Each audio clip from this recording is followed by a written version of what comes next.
The night the city learned her name, rain silvered the cobbles of Avenue Louise and the tunnel below roared like a choir of engines.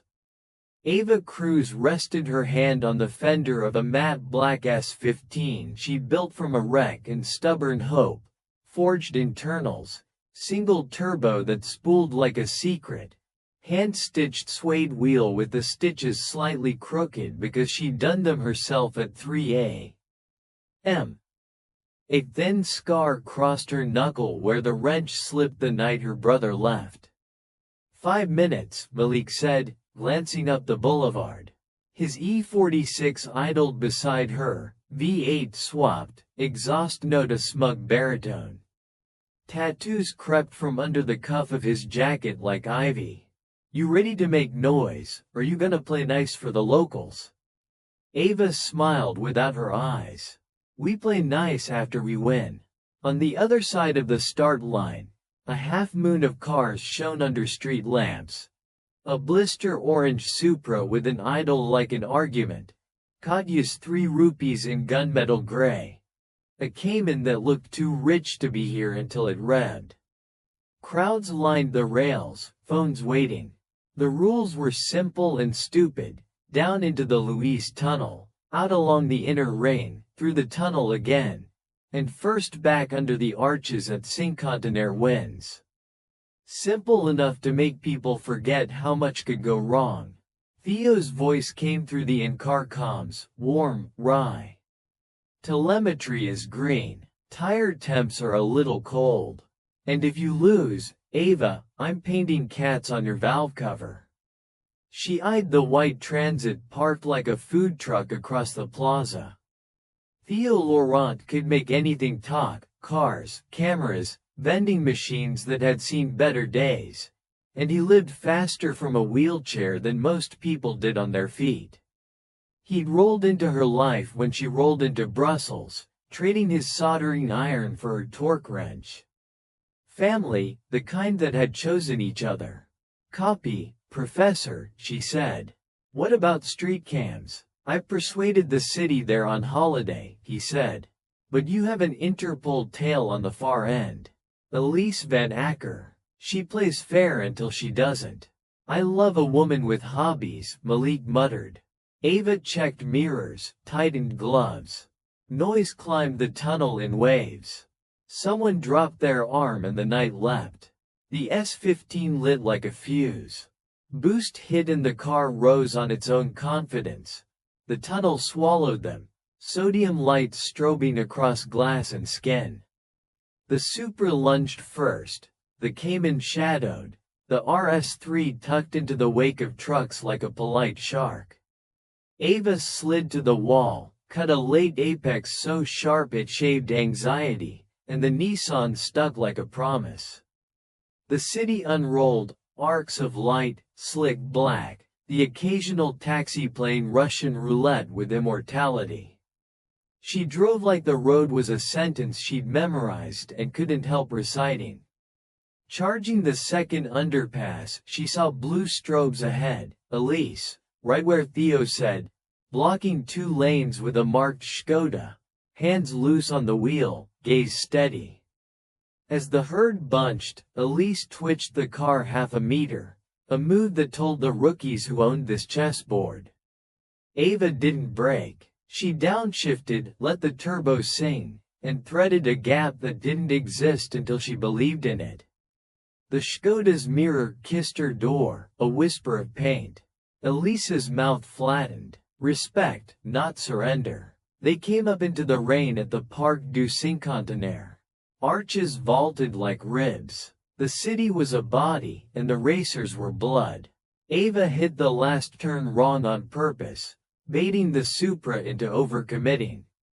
It took the bite. She snapped back, danced the rear across a slick patch, kissed the curb, and the finish line rushed up like it wanted to be her friend.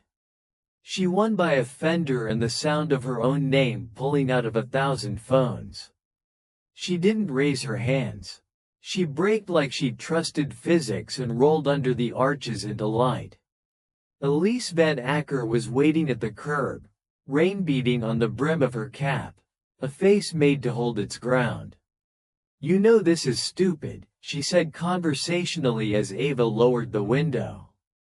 "Beautiful, but stupid. Is that an arrest?" Ava asked. "Not tonight." Elise's eyes flicked to the crowd, the city, the cameras that were and were not looking. "But the next time you think you're the only one moving pieces out here, remember me."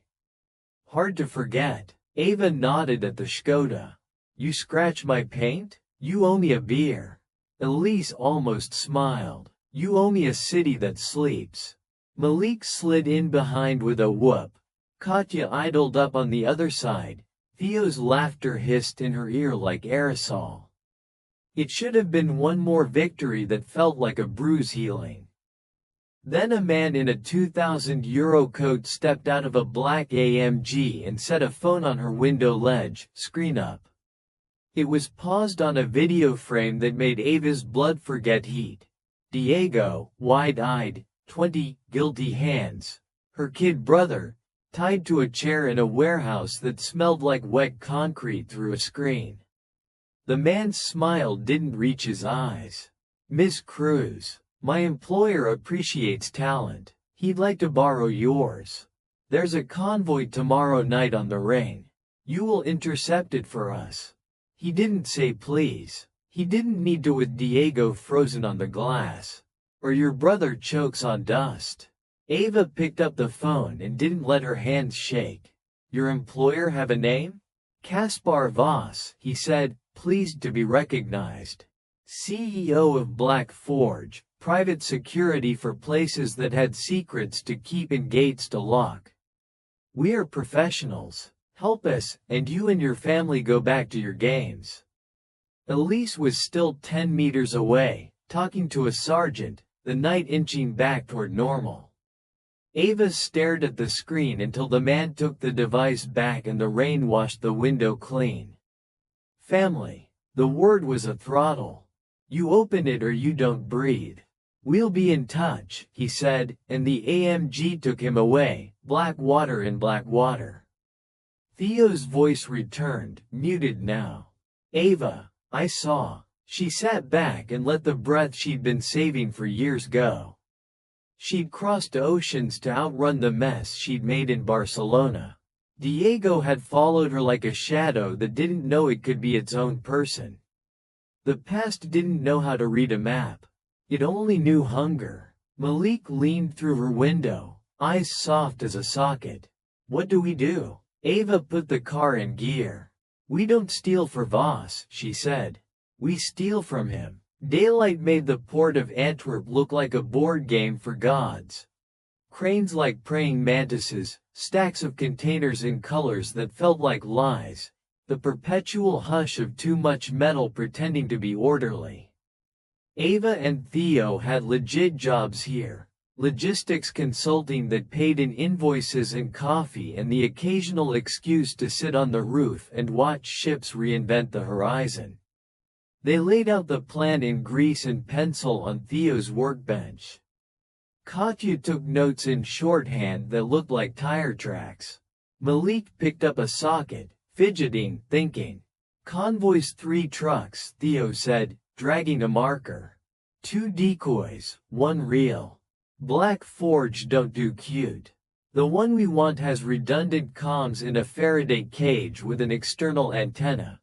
Tires filled with run flats. Exfil route up the R1 to the E313.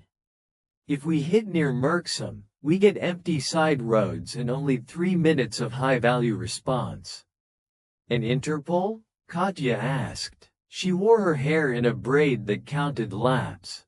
"Elise will be there," Theo said. "I can't blind an agency that isn't lying to itself. But we can pace her." "What's in the truck?" Malik said. "Because Voss doesn't kidnap family for watches." Theo tapped a folder. He'd hacked enough rumor to assemble a story. Something called the Sable Key. Malware for cars. Over-the-air exploits that can brick fleets and make traffic a weapon. Imagine auctioning that to anyone who treats a city like a chessboard. Katya blew out a breath. So we steal the lock to keep the world from stealing cars. Ava nodded. We take the key. We trade it for Diego. We burn it. And if Elise wants to arrest me after, she can write me letters in jail about responsibility. They didn't recruit a crew. They already were one. Malik, the drifter who could hold a slide across a boulevard while reading license plates. Katya, ex-WRC navigator with a brain like a tide chart. Theo, the professor of shortcuts. Ava, the stubborn one. They rehearsed in an empty lot with cones and bad coffee. Theo piped a simulator into their dashboards, overlaying invisible trucks, invisible threats. A box maneuver here, a slipstream there. A fake panic brake to teach the convoy the wrong lesson. The S-15 got a bigger intercooler and an extra wet shot.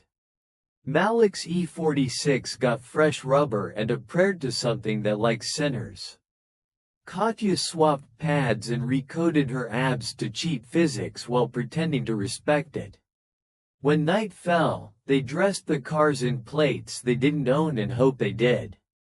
Theo parked the Transit in a lay-by and tapped into traffic cameras he wasn't watching.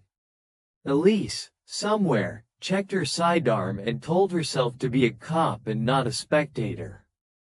The convoy came like a rumor made of steel, 2 Monts and a Scania, black, anonymous, followed by an S-Class and a G-Wagon for cosmetics. Voss did not ride with his toys. He paid other men to find out what losing felt like.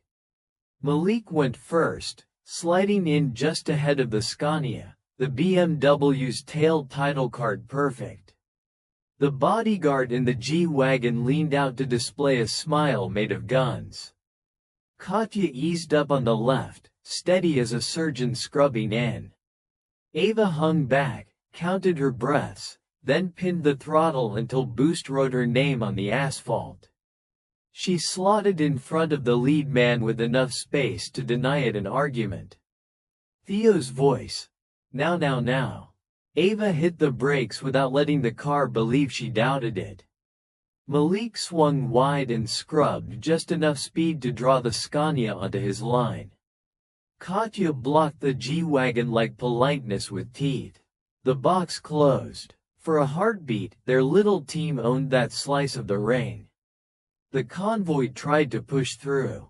It met stubbornness. The S-Class Fishtail Ed, corrected, found itself staring at the bumper of a Belgian post truck that had no idea it was starring in a heist film. The Scania's driver, professional, angry, reached for a switch that would trigger a countermeasure. Theo's code got there first.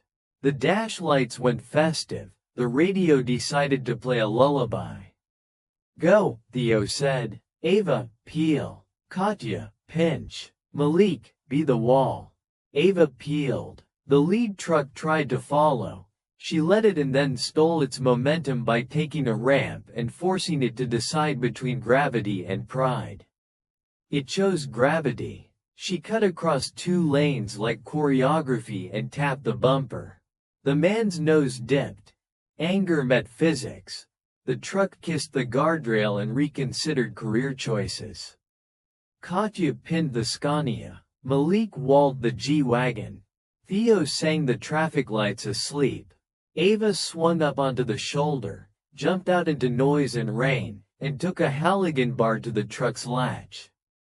The door gave up. Inside, cages, hard cases like coffins for secrets. She popped the one with the Faraday mesh. A little black slab lay in foam, innocuous as a wallet. The sable key didn't look like Apocalypse. It never does. Package, she said, and had just enough time to tuck it into the S-15 when the world told her she'd been clever and someone else had been more. Rifle fire stitched the night. The G-Wagon climbed the shoulder like a bear. Its passenger hung out the door and wrote his opinion on metal. Malik yanked the wheel and took 3 rounds in the rear quarter. Katya shoved the Scania with her whole car. Theo screamed in her ear, "Ava, 2 inbound from the interchange." She ran. The S-15 woke like a dragon. The night became a tunnel of red and white and wet, police sirens finding their pitch. Elise's Skoda appeared in her mirror alongside 2 marked units, and for a breath Ava thought the night would end with cuffs. Instead, Elise dropped back and took the G-Wagon's wheel with her bumper. Just a kiss, at 140 kilometers per hour, that turned a monster into a mistake. It rolled, twice, quiet as a thought, metal talking to metal. Ava had enough heart to feel sorry for a driver who'd have a scar shaped like a seatbelt. "You see that?" Malik laughed, hysteria frosting the edges. "Cop just saved your ass because she's in love with your driving." "Shut up and live," Ava said. "Meet Point Delta." They disappeared into Antwerp like drops into a mouth. In a warehouse that used to be a factory for buttons, the crew gathered around the slab of thread as if it might cough. Theo swept it with scanners. Malik bled onto a rag and grinned through it. Katya leaned on a pillar and counted breaths. The device returned nothing. No heat, no ping, no heartbeat. "Fake," Theo said, voice flat. "We hit the decoy." Ava's phone vibrated. A message slid across the screen like a blade. "Nice try. Try again, but with manners. Tomorrow you steal the real one. Bring it to Kieldrecht Lock. Alone." And a photo. Theo, in his van, hands zip-tied, a bruise shadowing his cheek. The timestamp said 10 minutes ago. Ava's mouth knew only one word. "No." Malik put his palm to her shoulder. "He's not the kind you can trade. He's the kind you break the world for." Ava wiped rain out of her eyes inside a building with no weather. "Then we break it." Voss didn't hide Theo far. Monsters seldom do. They expect the world to come to them. The photo metadata drew a circle around the edge of the city. An old quarry-turned staging yard near the N5 where trucks went to smoke and the sky leaned close. "Elise will be waiting," Katya said, not as warning but as weather report. "Good," Ava said. "I need a cop who can drive." They staged before dawn near a wind farm in the Ardennes, turbines turning like patient metronomes. Malik swapped the shredded rear quarter for a panel the wrong color. Katya strapped a pair of smoke canisters where a spare should be. Ava checked the wet shot, then checked it again, because you don't pray to NOS. NOS doesn't care. You respect it like you respect the ocean. They rolled in twos to the quarry. The place smelled like rock sweat and diesel. Floodlights painted everything theater flat. Theo's Transit sat by a stack of pallets, doors open like a story that had been interrupted. 2 men with rifles smoked beside it, bored. A camera watched. Cameras always do. Ava went in alone, hands up, car idling 10 meters back. She'd washed her face and braided her hair because you should meet enemies looking like a person, not a plan. Voss stepped out from an office trailer. He wore a coat the color of money in countries where it doesn't mean hope. "You're punctual," he said. "I like my brother alive," she said. "Alive is relative," he said, and nodded.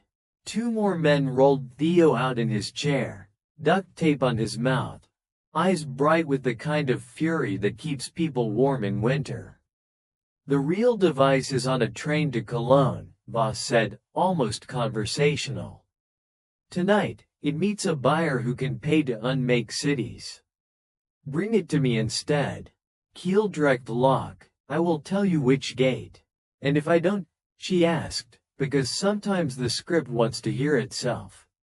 He tilted his head. "Then I pay a man to tell your brother a story with a wrench." Ava walked toward Theo and Voss, counting. 15 between them, more on the perimeter. Elise behind a fence somewhere with her breath under control and her finger off the trigger until it wasn't. She reached Theo, put her hand on his shoulder. He rolled his eyes to say I'm fine in a dialect of bravery she spoke. She peeled the tape off his mouth. He hissed, laughed, swore in French, English, Python. Plan? He whispered. Improvisation, she said, as usual. She turned and head-butted Voss so hard that his teeth clicked. The yard shifted from theater to sport, guns up, shouts, floodlight glare flipping. Katya hit the smoke. Malik rammed the gate with the BMW like a religious argument. Theo grabbed his own wheels and spun, chair arcing in a turn that would have made a figure skater jealous.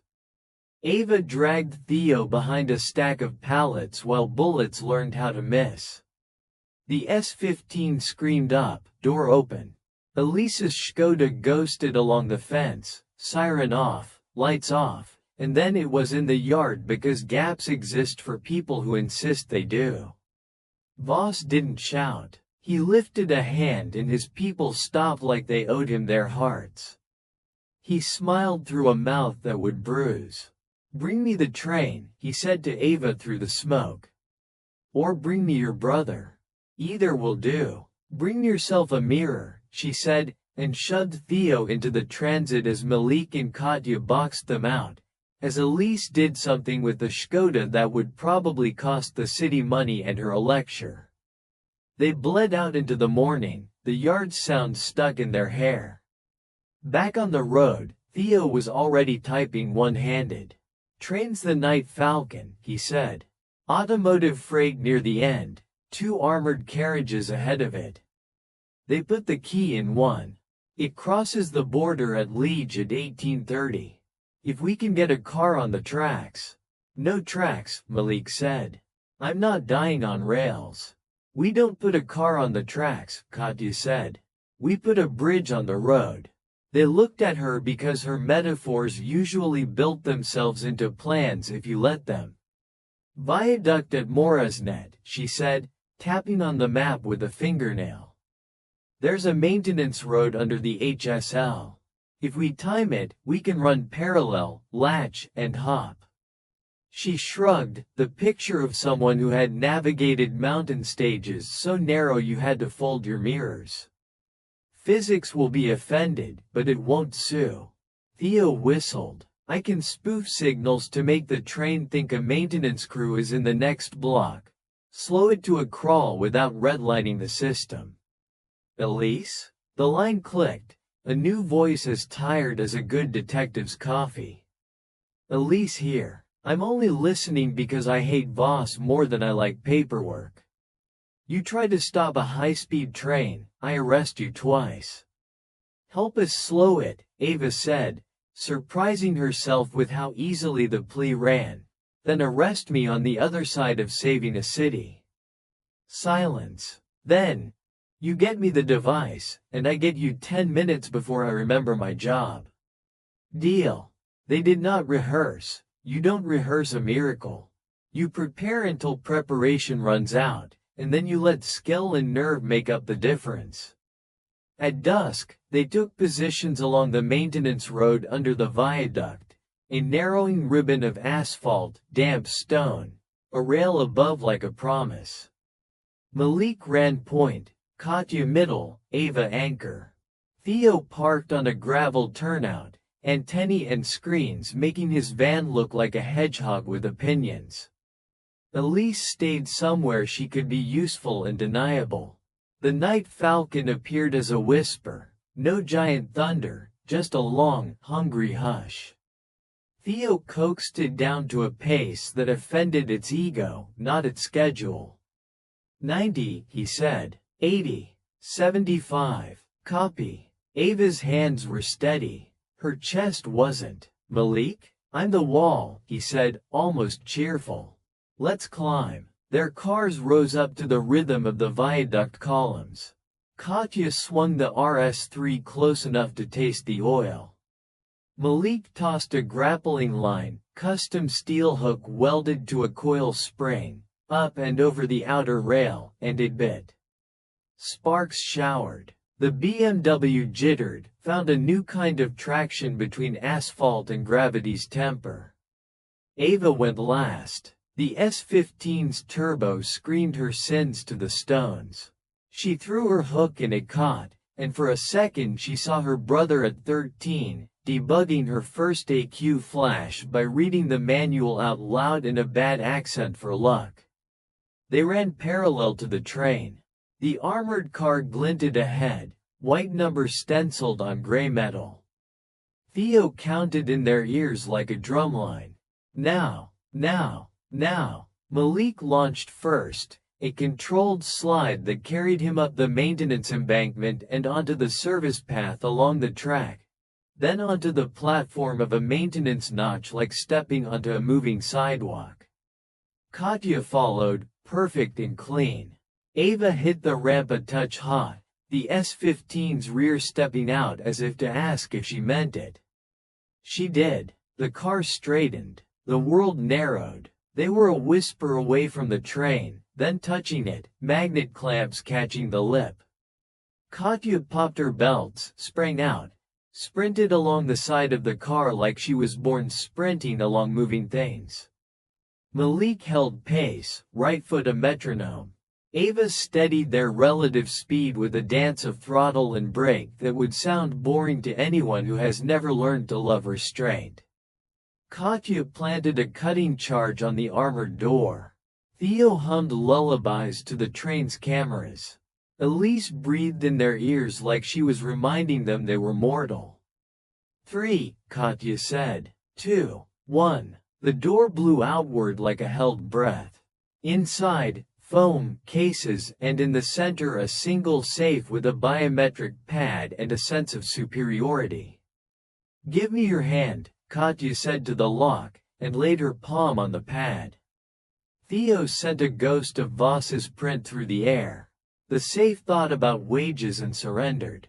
The sable key didn't glow. It didn't hum. It lay there like a paperweight you could trade for a country. Katya lifted it, handed it to Ava without looking, because there are moves you only make with family. Elise's voice. "You have 6 minutes before I stop pretending this is a bad dream." Ava tucked the device into a fireproof satchel, clipped it to the seat frame. "Copy." Then someone cut the maintenance fence half a kilometer ahead, drove a 911 GT3 onto the service path, and spoiled the quiet with a scream of flat 6. The driver wore a grin and a history of being paid to be untouchable. The Porsche slid toward them at a speed that decided its own math. "Hello again," Elise said dryly. "That'll be Merrick, Voss's favorite dog." Malik blocked with his whole car. The Porsche kissed the BMW and discovered that money doesn't always beat mass. It skimmed paint and ate a bollard. Katya punched the RS3 onto gravel and back with a sideways prayer. Ava kept the S15 wedged to the train like she'd welded it there. One hand on the satchel strap, the other on the wheel, a reminder that she trusted what she'd built. Merrick tried again. He aimed not at cars but at people. He clipped Katya's door, sent her hips into metal. She grunted, swore, didn't lose the line. Malik tiled right, let the Porsche pass, then used bumper and will to put it where physics could chew on it.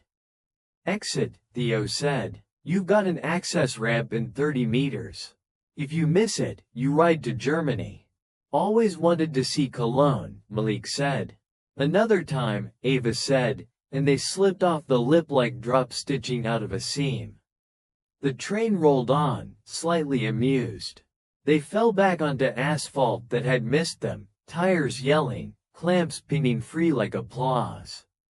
They'd done it. They'd stolen a story from a man who thought he owned all of them. But Voss never left with Plan A when they reached their warehouse. Rolf, quiet, efficient Rolf, the parts runner with kind hands, waited in the shadows with 3 of Voss's men and a face that apologized for everything. "I'm so sorry," he said, and raised a gun. Betrayals are loud but feel quiet. Time slowed to the width of a trigger pull. Ava saw the shape of losing, Theo falling, Malik bleeding out on a floor he just swept, Katya's braid swimming in too much red, and decided it didn't suit her. She went first. She always did. She threw the satchel into Malik's chest, run, and charged Rolf like a bouncer at his own heart. The gun barked. Something burned past her rib. Katya kicked a crate into the ankle of the nearest suit and turned the kick into a throw that would embarrass a judoka. Theo flung a wrench that had the weight of their friendship and hit a man's temple hard enough to send him a message. Rolf hesitated because love is stubborn. That breath cost him the fight. Malik went through him like a door. They ran, out the back, into rain, sirens learning their lines. Where? Malik demanded, pressing the satchel into Ava's hands. Kieldrecht, she said. We ended at the lock. We drowned the key or we drowned trying. Theo swore in syntax, rolled into the transit. Elise? Ava asked the air. I heard, Elise said. And I'm tired of this man thinking my city is a table. I'll meet you there. The port of Antwerp unspooled in lights and steel. The Kieldrecht Lock is ocean big, a door you can walk through only if you're a ship or a very ambitious myth. Voss liked symbols. He'd chosen this place for its poetry, the place where water decides. He was there already, of course, on a catwalk above the west gate, coat dry in rain because the weather respected him badly. He held Diego by the shoulder. Diego wasn't tied. The new threat was that he would jump to save a sister who'd taught him that saving people was a reasonable hobby. Voss spread his hands. Lovely to meet again, he called over the wind. Bring me my device. Ava parked on the edge of sense. The S-15 idled like a muscle waiting for permission. Elise slid in from the other side with a unit that wasn't sure if it was backup or an audience. Malik and Katya flanked like parentheses. Theo found a control panel and a locked gate and started a conversation with both. Wind tore words. Voss gestured. Merrick, limping, proud, stepped out onto the catwalk with a rifle. End it, Voss said to him, bored.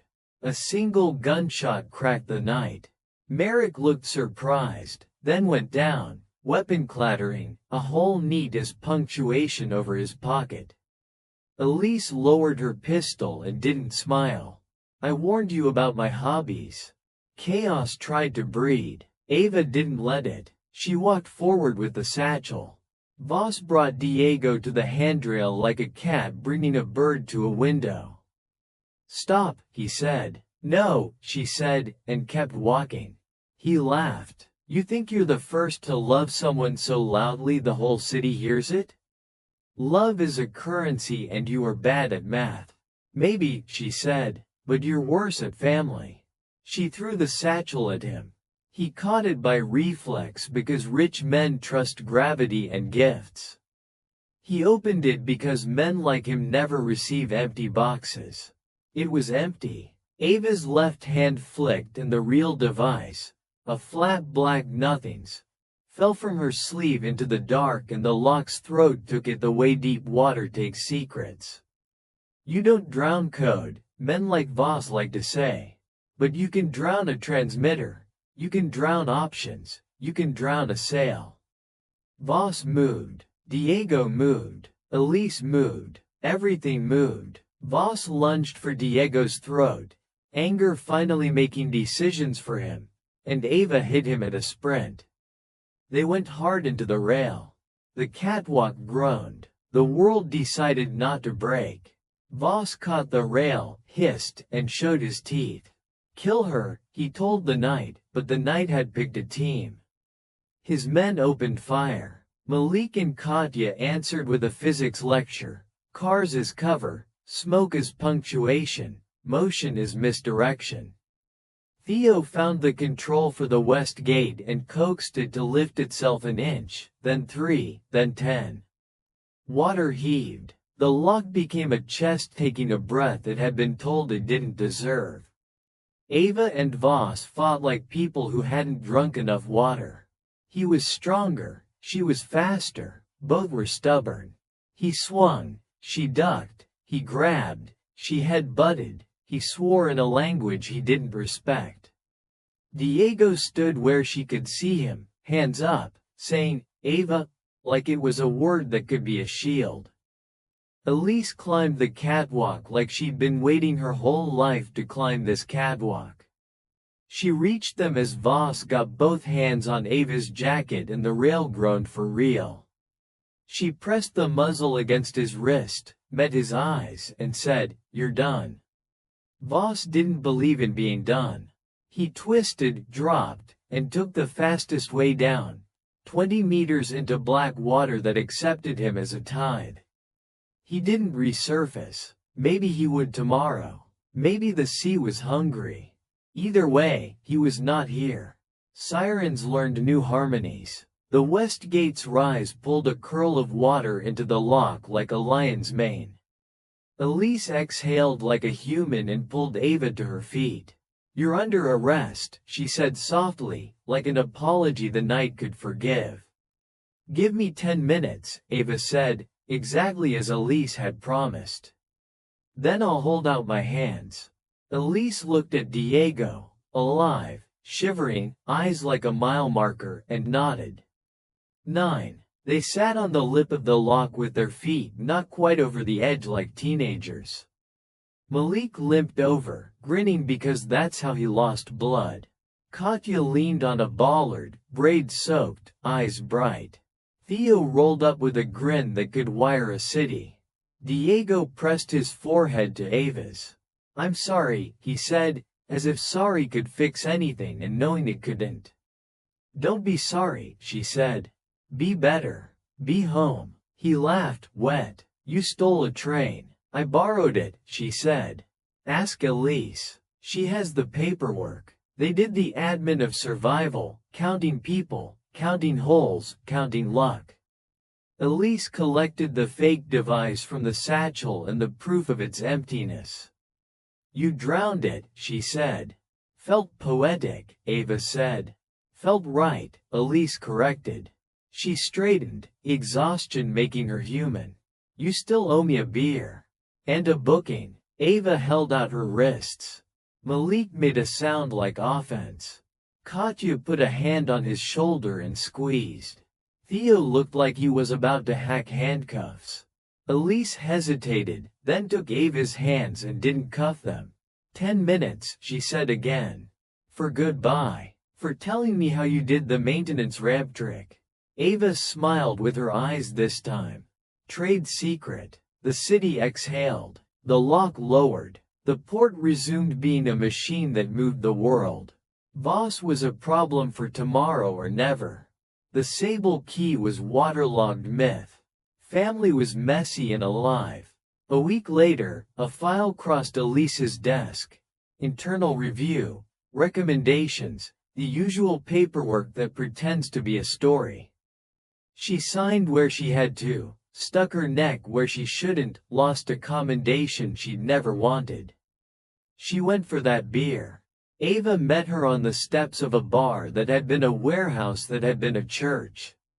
Malik and Katya argued about tire compounds at a table by the door. Theo was teaching Diego how to solder with the patience of saints and thieves. The S-15 sat outside like a promise you weren't sure you could keep but wanted to anyway. "You keeping your head down?" Elise asked, meaning don't make me chase you tonight. Ava shrugged. "I'm teaching my brother to tune. That counts." Elise looked at the street the way cops do when they love their cities too much to say it out loud. "There'll be others," she said. Voss had friends. The key had cousins. This job never stops. Ava tipped her head. "Then we don't either." "We?" Elise asked, and let the word taste good. "Family is a big table," Ava said. And you drive like you want to sit at it. Elise rolled her eyes, smiled anyway, and clinked her bottle to Ava's. Outside, a motorbike misbehaved down the block. A dog barked at a pigeon that refused to be impressed. Clouds learned to be pink for an hour. The crew argued, laughed, tuned, healed. Tomorrow would bring a freeway that thought it was fate or a man who thought he was a king. The city would bring rain and light in places to be fast. They would bring each other. And when the tunnel roared again, when the night dropped its arm, when the finish line rushed up like a friend you hadn't met yet, Ava Cruz would not raise her hands. She would breathe and drive and choose, again and again, the only line that had ever mattered. Forward, together.